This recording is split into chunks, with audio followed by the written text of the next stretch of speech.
看到推送，史蒂夫下意识地嘀咕道：“刚把钱给了 BBC 就报道了，这他妈时效性也太快了吧 ！”BBC， 叶晨好奇地问道 ：“BBC 报道什么了？”报道了霍格维茨家族的事。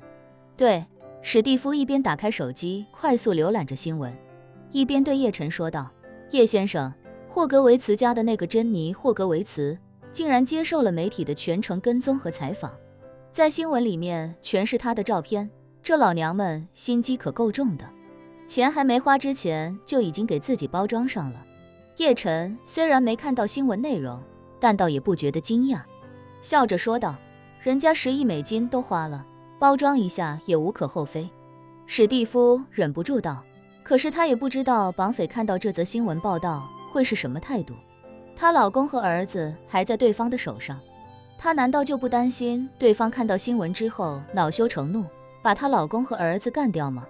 说罢，她将手机递给叶晨，道：“叶先生您看，很多照片都是媒体记者在他家拍的，这就证明他可能昨天就跟媒体接洽上了。”叶晨接过手机，大概浏览了一遍新闻的内容无非就是先介绍霍格维茨父子在海外失踪，然后又介绍绑匪索要10亿美金，接着对珍妮·霍格维茨进行了全方位的跟踪记录。用媒体的话说，他们记录下了这位伟大妻子与伟大母亲做出艰难抉择的全过程。看完新闻，叶晨正准备手机还给史蒂夫，便见史蒂夫的手机又收到一条 CNN 的推送，标题是珍妮·霍格维茨，令人肃然起敬的妻子、母亲以及家族掌舵者。叶晨没有点开来看，而是笑道： BBC、CNN 都在报道，应该是早有计划，看来他背后应该是有高人指点。反正钱花了也不能把人救回去，不如就趁这个机会好好宣传包装一下自己。说着，叶晨好奇地问他：对了，这个安妮·霍格维茨和你们罗斯柴尔德家族是什么关系？史蒂夫道：她是我父亲的表妹，表叔的女儿，关系已经很远了。叶晨点点头，随口道：虽然关系也很远了，但是你父亲还是特别派了你来金陵寻找他们父子二人，这就能看得出你父亲对这件事情还是很重视的。这个珍妮说不定也会去找你父亲商量，搞不好这个主意就是你父亲给他出的。史蒂夫皱了皱眉，想了片刻，才恍然大悟道：叶先生，您这么说的话，还真是有很大可能，花一份钱得到超过一份的回报，这一向是我父亲的行事风格。叶晨笑道：看来你对你父亲还是很了解的。史蒂夫讪笑一声，毕竟都说知子莫若父，知父莫如子，我对他确实很了解。说着，史蒂夫眼珠一转，问叶晨：叶先生，这件事情上了新闻媒体，怕是会给您带来一些不必要的麻烦吧？史蒂夫觉得，既然这件事情是父亲在背后给珍妮出谋划策，那这就是个在叶晨面前拉踩父亲的好机会。眼下父子二人的利益关系非常微妙，叶晨倾向谁，都有可能直接威胁到另一个人的利益和寿命，所以能趁这个机会让叶晨对父亲有些微词，对他来说是件好事。叶晨自然也知道史蒂夫话里的意思，更知道他是隐晦地拆他自己亲爹的台，但叶晨倒是并没有往心里去。这种事情其实并不会给自己带来什么实质性的麻烦，毕竟谁都不可能找得到这父子二人的真正下落。如果有一天走漏了消息，那肯定是史蒂夫所为，所以叶晨也笃定他没胆子往外说。不过为了让史蒂夫的小聪明得到满足，叶晨便故作不悦地说道：背后搞这种小聪明，我一定要让你父亲付出代价。过几天等他去了北欧，我就会让他知道什么叫弄巧成拙。史蒂夫心中窃喜，赶紧表明态度道：不过叶先生也不用担心这件事情，也只有我这么一个外人知道，但我一定会守口如瓶，不会让任何人知道霍格维茨父子俩的事情跟您有关。叶晨点点头。这时候洪武敲门走了进来，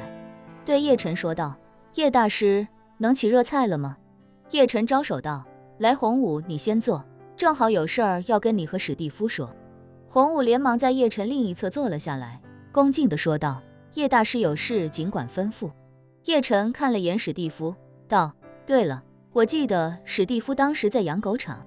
说要捐1亿美元给你用来扩建和升级，有这事儿吧？洪武还没说话，史蒂夫便抢先回答道：有。洪先生放心，这笔钱我回去就安排人付款，您要是不方便收，我也可以兑换成加密货币给您。叶晨微笑道：有这事儿就行，史蒂夫你记着点，洪武你也记着点，等史蒂夫回美国，你就跟他联系，赶紧把这件事情对接好。洪武恭敬道：叶大师放心，我会跟罗斯柴尔德先生对接好的。史蒂夫生怕叶晨觉得自己抠门小气，连忙对叶晨说道：叶先生，以后您有任何地方用得着我的，尽管开口，我一定尽最大努力。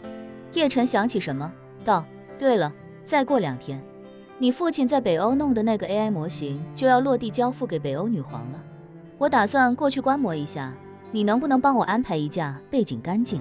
与罗斯柴尔德家族看不出任何联系的私人飞机，我用一段时间。叶晨之前就是靠飞机的飞行轨迹来狙击破氢会的每一步行动，现在破氢会已经注意到了这个漏洞，在填补自己漏洞的同时，一定也能学会如何利用这个漏洞去监测其他人。如果他们关注叶家，很可能也会关注叶家的飞机。有破氢会的前车之鉴，叶晨打算尽可能不再乘坐叶家的飞机。史蒂夫听叶晨让自己帮忙解决私人飞机，立刻不假思索地说道：叶先生放心，这件事包在我身上，我今天就安排一架飞机来金陵，您打算什么时候用？叶晨道：后天到金陵就可以，我大概大后天一早出发。史蒂夫保证道：您放心，明晚我就让飞机和机组人员在金陵待命。叶晨摆摆手：我只要飞机，机组我自己有，你只管让他们的机组把飞机飞过来就行。史蒂夫点点头，想起北欧的事情，便忍不住对叶晨说道：叶先生，不如在下回去之后跟家父说一声，让我代替他去北欧吧，这样在下过几天还能在北欧与您见面。叶晨笑了笑，说道：我看你父亲肯定是要亲自过去的。史蒂夫心里咯噔一下，连忙问他：叶先生，您是还不是许诺了我父亲什么条件？